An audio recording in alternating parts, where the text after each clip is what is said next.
대한민국이 부패의 수렁에서 헤어나지 못하고 있습니다. 정의자원감센터는 오늘 한덕수가 국회에 나와서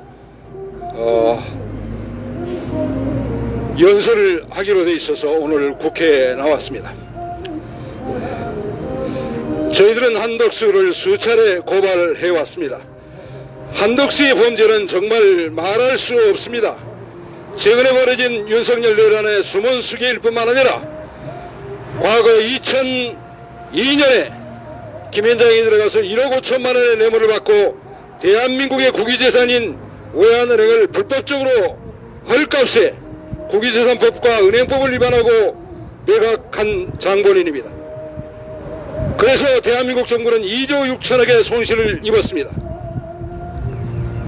뿐만 아니라 이 로사가 외환카드를 흡수 합병할 때 탈세하도록 주도적인 역할을 한 장본인입니다. 특히 한덕수는 과거에 김대중 대통령 경제수석을 하면서 은행법을 개정한 장본인이기도 합니다. 당시에 금융 비주력자는 은행을 소유할 수 없도록 만들었던 장본인입니다. 대한민국이 IMF의 공격을 받아서 200조 원의 공적자금, 즉 국민들의 부채로 회생하기 시작했습니다. 그런데 이 대한민국의 은행들을 불법적으로 외국 투기자본이 인수함으로써 엄청난 풋백 옵션으로 손실을 초래했습니다. 따라서 대한민국은 IMF의 부채를 상환하고 다시는 이러한 일이 없도록 하기 위해서 금융 비주력자는 은행을 소유할 수 없도록 만든 것입니다. 이러한 법규를 만든 장본인이 불법적으로 마늘파동으로 국민의 손실을 초래해가지고 해임돼서 김현장에 들어가가지고 은행 인수할 자격도 없는 로사에게 불법적으로 매각했을 뿐만 아니라 또한 이 외환은행은 팔 물건이 결코 아닙니다. 이 외환은행은 대한민국이 수출로 먹고 사는 나라이기 때문에 세계 각국에 외환은행에 지점들이 있습니다. 기업들이 수출할 때 필수적인 요건이 은행의 신용장 아니겠습니까? 그래서 결코 팔아서는 안 되고, 특히 미국에서는 은행업을 할 수 없습니다. 로사가 은행업을 할 수 없기 때문에 더욱더 팔아서는 안 되는 이러한 물건을, 특히 국유재산입니다. 국유재산이라는 것은 국유재산법으로 소유가 국가입니다. 국가의 재산을 팔 때는 국유재산법 절차에 따라 팔게 되어 있습니다. 어떻게 팔아야 되겠습니까? 당연히 국유재산법의 절차에 따라서 예산에 편성하고 국회의 심의를 얻어야 하는 것입니다. 그런데 2002년도에 김대중 대통령 당시에 국회 심의 없었습니다. 예산에 편성한 적도 없었습니다. 그럼에도 불구하고 이렇게 불법적으로 매각한 것이기 때문에 간혹 사람들은 김대중 정부가 팔아먹었다 이러한 소문이 있습니다만은 이것은 절대 그것이 아닙니다. 이 당시에 매각한 국민은행의 국유재산은 당연히 예산을 편성해서 매각 절차도 공매 이러한 절차를 통해서 매각했습니다. 그런데 외환은행은 이러한 공매 절차도 없이 불법적으로 매각하고 인수 자격도 없는 외환은행에 매각했던 것입니다. 뿐만 아니라 아까 말씀드린 탈세 사건, 이 론스타의 외환은행의 불법 매각을 계기로 김현장 세력들이 대거 정부에 등용됐습니다. 이현주가 부총리가 되고 박정규가 민정수석이 되고 또 심지어 국민은행의 탈세를 역발했는데 김현장 고문 강정원이 국민은행장에 됐습니다. 또한 한덕수도 국무조정실장이 되었습니다. 그런데 이현재가 물러나자 2005년도에 한덕수가 후임 부총리가 됐습니다. 그런데 과거에 국민은행이 2003년도 국민카드 합병에서 1조 6,523억 원을 회계 사기했습니다. 그래가지고 4,907억 원을 탈세했습니다. 법인세법 45조 위반으로 윤중현이 적발돼서 국민은행에 기관경고 처분하고 은행장을 문책경고, 실제 탈세한 윤종규는 감봉 3개월을 쳤습니다. 당연히 이들을 검찰에 고발해서 무기징역에 처하고 탈세금의 5위를 추징했어야 합니다. 그런데 이러한 적발이 됐음에도 불구하고 2005년도에 또다시 김현장의 고문이었던 강종원이 은행장에 대해서 재탈세하고 말았습니다. 이렇게 엄청난 금액을 탈세했다가 적발됐는데 불구하고 버젓이 검찰이 있고 대한민국 적발한 금융감독원 윤중현이 있었음에도 불구하고 한덕수가, 김현장에 내밀은 한덕수가 부총리가 되는 틈을 타서 국민은행이 재탈세했습니다. 있을 수 없는 일이죠. 무기징역에 처할 이러한 중대한 사건을 또다시 탈세한다? 용납할 수 없는 것이죠. 있을 수가 없는 일입니다. 감히 탈세를 적발했는데 이것을 재탈세한다? 이것은 분명히 위에서 탈세를 하도록 한 세력이 있었기 때문에 가능한 것입니다. 대통령이 있거나 아니면은 국무총리, 재경부 장관 이러한 사람들이 있을 텐데 누가 있겠습니까? 바로 김현장의 한덕수였습니다. 국민은행이 왜 재탈세하게 만들었느냐? 바로 외환은행이 외환카드를 2004년도에 흡수합병해서 탈세를 했습니다. 외환카드, 론스타의 탈세를 봐주기 위해서 국민은행도 재탈세하게 만든 사건입니다. 그야말로 대한민국의 국법이 있을 수 없는 무너지는 이러한 현상이 초래되었습니다. 결국은 2004년도 국민은행의 법인세, 2004년도 외환은행의 법인세, 그리고 하나은행까지 이 13개 은행이 탈세를 했습니다. 이 세 은행이 탈세를 했다가 국세청에 적발돼서 2008년도 노무현 대통령이 2조 5천억을 추징했습니다. 물론 저와 우리 투기자본감센터가 고발해서 론스타의 외환은행 외환카드 합병과 관련 탈세를 추진시키고 중수부에 고발해서 중수부가 수사하기 때문에 국민은행의 탈세, 하나은행의 탈세, 외환은행의 탈세를 모두 추진했던 것입니다.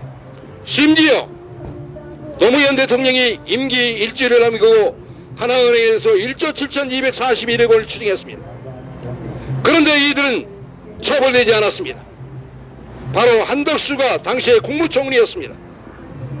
부총리, 국무총리, 대한민국의 정권을 장악하고 있은 한덕수가 이러한 탈세범을 탈세를 하도록 만들고 처벌까지 하지 못하게 만들었습니다.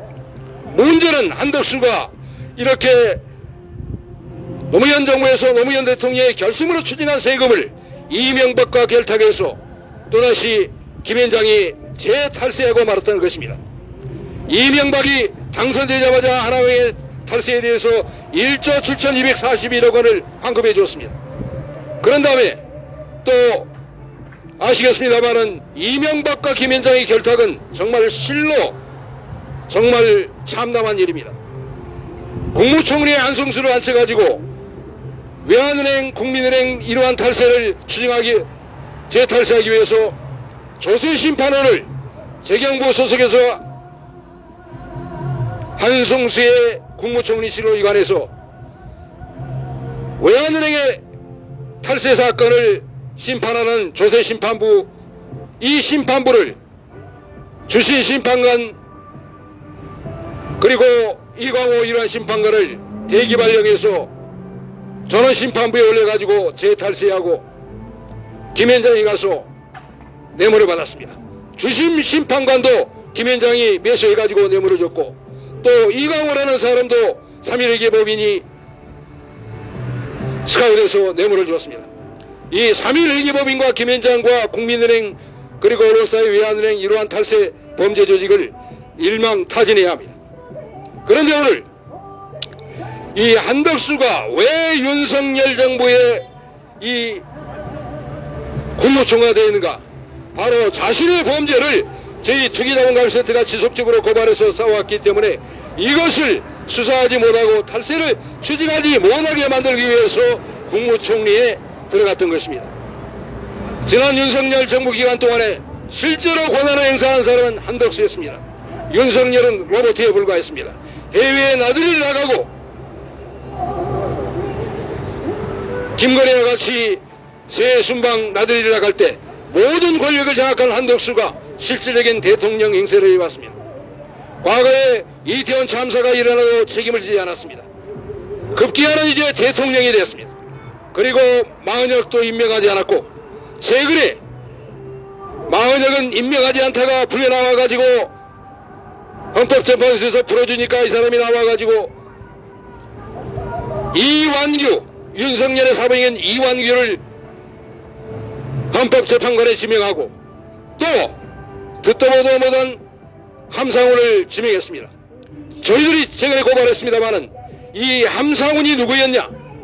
바로 함상훈은 2,400원의 명령을 했다고 기사의 해고가 정당하다는 판결을 내린 사람입니다. 기사들이 입금을 할 때 2,400원 부족할 수 있습니다. 생각해 보세요. 다 손비 처리되는 거 아니겠습니까? 갑자기 돈이 부족한 사람이 탈 수도 있고 이러한 것인데 이것이 횡령이라고 해고가 정당하다고 판결한 사람입니다.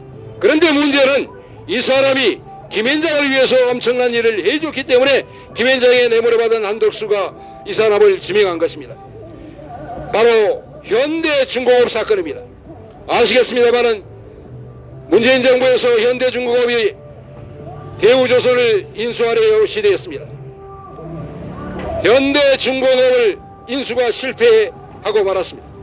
그런데 인수가 실패해서 이 대우조선은 어디로 넘어갔습니까? 바로 하나로가 그냥 먹었습니다. 윤석열이 주었죠. 배가 아픕니다. 이 현대중공업을 해외 매각할 때 엄청난 자문료를 받았을 거 아닙니까? 이 자문료에 대해서 배상을 해줄 의무가 있고 입을 막을 의무가 있었습니다. 그래서 이것을 어떻게 할까 하다가 현대중공업에 대해서 공정거래위원회가 과징금을 부과했는데 이 과징금 204억 원이 부당하다고 판결을 해서 환급해 주도록 만들었습니다. 결국은 현대중공업의 대우조선 인수무마의 인수 실패로 인한 대가를 대한민국 국민의 주머니 이 국고를 털어가지고 김현장을 대신해서 현대중공업의 무마자금으로 준 것 아니고 무엇이겠습니까? 그렇기 때문에 이러한 것들을 불법 판결했기 때문에 바로 김현장의 앞잡이 한덕수가 함상훈이라는 듣도 보도 못한 2,400원 기사 횡령사건 정당하다고 판결한 사람을 헌법재판관에 임명할 것입니다. 그런데 보다 또 심각한 사건은 이 사건이 서울고등법원에서 함상훈이 판결했고 대법원에서 그야말로 신속하게 6개월 남짓 만에 판결했습니다. 누가 판결했습니까? 바로 800원을 횡령했다고 기사가 해고가 정당하다고 판결한 오석준이었습니다. 이 오석준이 800원이 부족한 기사의 해고가 정당하다고 이렇게 판결한 오석준인데 이 사람이 단지 이러한 일을 했기 때문에 대법관이 된 것입니까? 그렇지 않습니다. 바로 거대한 김현장의 탈세 사건을 판결해 줬기 때문에 윤석열을 통해서 대법관을 만들어줬던 것입니다. 들어간 인물 여기에요. 일로 들어가세요. 이 오석준이 2010년 국민의힘이 2004년도에 탈세했다가 2005년도에 한덕수가 재탈세하게 해서 국세청이 추징했습니다. 조세심판원에서 탈세 추징이 정당하다고 판결했습니다. 그런데 법원을 통해서 재탈세하게 만드는 장본인입니다. 행정법원 부장판사일 때 이 오석진이 국민은행의 탈세를 부당하다고, 탈세가 정당하다고 판결해가지고 국민은행에 6천억을 넘겨주고 김현장에 1699억을 넘겨줬습니다. 이러한 엄청나게 국고를 털어가지고 김현장에 이익을 줬기 때문에 이 사람이 대법관이 되었고, 이 대법관이 돼서 하는 일은 바로 함상훈의 판결을 이어서 판결한 것이길 뿐만 아니라 이 사람이 고등법원 부장판사일 때도 국민은행과 하나은행, 아까 외환은행의 로스타의 외환은행, 이 세 은행이 탈세한 사건을 주도적으로 이명박 정부에서 봐준 사람이 바로 이현동 국세청장이었습니다. 이현동이 윤석열의 건진법사에게 16억 5천만 원의 연민복지에 대한 뇌물을 받아가지고 걸려들은 무마하려고 했는데, 이 이현동이 수사 대상에 오르자 국정원에서 1억 2천만 원을 받았습니다. 그래서 수사 대상에 오르자 이 연민복자를 만들어가지고 건진법사를 통해서 별도로 1인만 단독으로 이 기소해가지고 재판을 열게 만들었습니다. 1심은 그야말로 김현장 판사인 조의원이 무죄를 줬습니다. 2심에서 바로 이 사람이 오석준이 또 무죄를 줬고, 3심에서는 김현장 판사들이 또 무죄를 줘서 이현동은 풀려났습니다. 그 배경에는 바로 국민은행과 하나은행, 외환은행에 노무현 대통령이 2조 5천억을 추징해가지고 이 뒷조사를 시킨 원세훈, 그리고 원세훈의 뒷조사를 담당한 이현동이 국세청 정장일 때 바로 원세훈으로부터 1억 2천만 원의 뇌물을 받았습니다. 같은 유형의 국민은행 사건 최경환도 국정원장 이병기로부터 1억 원의 뇌물을 받아가지고 수사 대상에 올라서 기소됐습니다만은, 이 뇌물을 준 원세훈이나 국장들은 모두 형사처벌을 받았습니다만은 이현동은 풀려났습니다. 체포됐다가 풀려났습니다. 풀려나서 바로 수륙제, 청주에 있는 건진법사의 수륙제에 참석했습니다. 이렇게 오석준이 국고탈의범이었기 때문에 대법관이 됐습니다. 조이대 마찬가지입니다. 조이대가 누굽니까? 조이대 로사 사건을 불법 판결하고 삼성 이병철을 봐주기 판결하고 이재용을 봐주기 판결한 조이대가 국민은행의 탈세 사건도 대법원에서 판결해서 봐줬습니다. 이러한 사람이 대법원장을 하고 있는데 주기현 판사 당연히 불법 판결을 하게 되어 있습니다. 윤석열을 풀어줬습니다. 이 주기현이 또 삼성 이재용을 풀어줬습니다. 정말 대한민국은 썩어도 끝없이 썩어 있습니다. 그런데 지금 대한민국 국회를 무시하고 한덕수가 이곳에 와서 시정연설을 합니다. 용납할 수 없습니다. 대한민국 국회가 무서운 것은 바로 김현장일 것입니다. 김현장이 무섭기 때문에 한덕수를 파면하지 못합니다. 대한민국 국회는 오로지 정치 권력을 쟁취하는 데만 눈이 몰려 있습니다. 김현장의 거대한 국세 탈세 사건을 하나도 처벌하지 못하고 있는 것입니다. 국회가 먼저 개혁돼야 합니다. 국회의원의 봉급을 1억 이하로 깎아야 합니다. 국회의원들이 개혁 세력이 돼야지만 김현장 앞잡이가 돼서는 결코 대한민국을 개혁할 수 없습니다. 대한민국의 부패가 끝없이 일어나고 있는 것이 바로 대한민국 국민의 5천만 국민의 대변자인 국회가 김현장의 앞잡이가 되어 있기 때문입니다. 이제라도 국회는 한덕수를 파면하고 오동훈 공소장은 즉각 한덕수를 체포 구속해야 합니다. 저희들이 MBK도 어제 고발한 바 있습니다만, MBK가 대한민국에 들어와서 김현장과 결탁해서 은행 돈을 사유해 왔습니다. 대한민국의 은행들이 지금 누구의 은행입니까? 국민은행의 거의 80% 이상 실제 의결권은 외국인에 있습니다. 배당을 하면 이 돈은 외국인에 갑니다. 대한민국의 부동산값, 아파트값이 치솟습니다. 이렇게 치솟게 만들어서 대출 금액을 늘립니다. 예대마진을 늘립니다. 그 돈이 어디로 갑니까? 은행의 주가 상승이 어디로 갑니까? 바로 외국인의 주머니에 들어갑니다. 그런데 이들 은행은 이 MBK 등 이러한 사모펀드에게 엄청난 자금을 대여하고 있습니다. 특히 대한민국 4대 금융지주 이거 김현장의 손아귀에서 놀아나지 못하고 있습니다. 외국인의 최대 펀드인 이 블랙록 펀드를 대리하고 있는 것이 김현장입니다. 이 블랙록이 대한민국의 우리한 기업, 은행 4대 지주를 포함해서 모든 기업의 상임 대리인입니다. 대한민국을 지배하고 있고 대한민국의 서민들의 주머니를 털어서 외국인에 넘겨주고 있습니다. 은행들은 은행법으로 외국의 특정 회사 주식을 15% 이상 소유하지 못하게 되었습니다. 그런데 또 주식은 20% 이상 소유하지 못합니다. 담보할 수 없습니다. 그런데 이 MBK 파트너스 ING 생명을 인수할 때 국민은행으로부터 1조 8,400억에 인수하면서 약 9,700억 정도를 대출받아 사용했습니다. 그리고 그 주식 전부를 담보했습니다. 인수자금 아닙니까? 그리고 주식 담보 아닙니까? 불법인 것이죠. 그리고 홈플러스를 인수할 때 인수자금이 실제로는 5조 6천억인데 대출 채권 포함해서 약 7조 정도 됐습니다. 그 중에서 4조 3천억이 우리은행에서 대출받았습니다. 당연히 주식을 담보로 해서 인수자금입니다.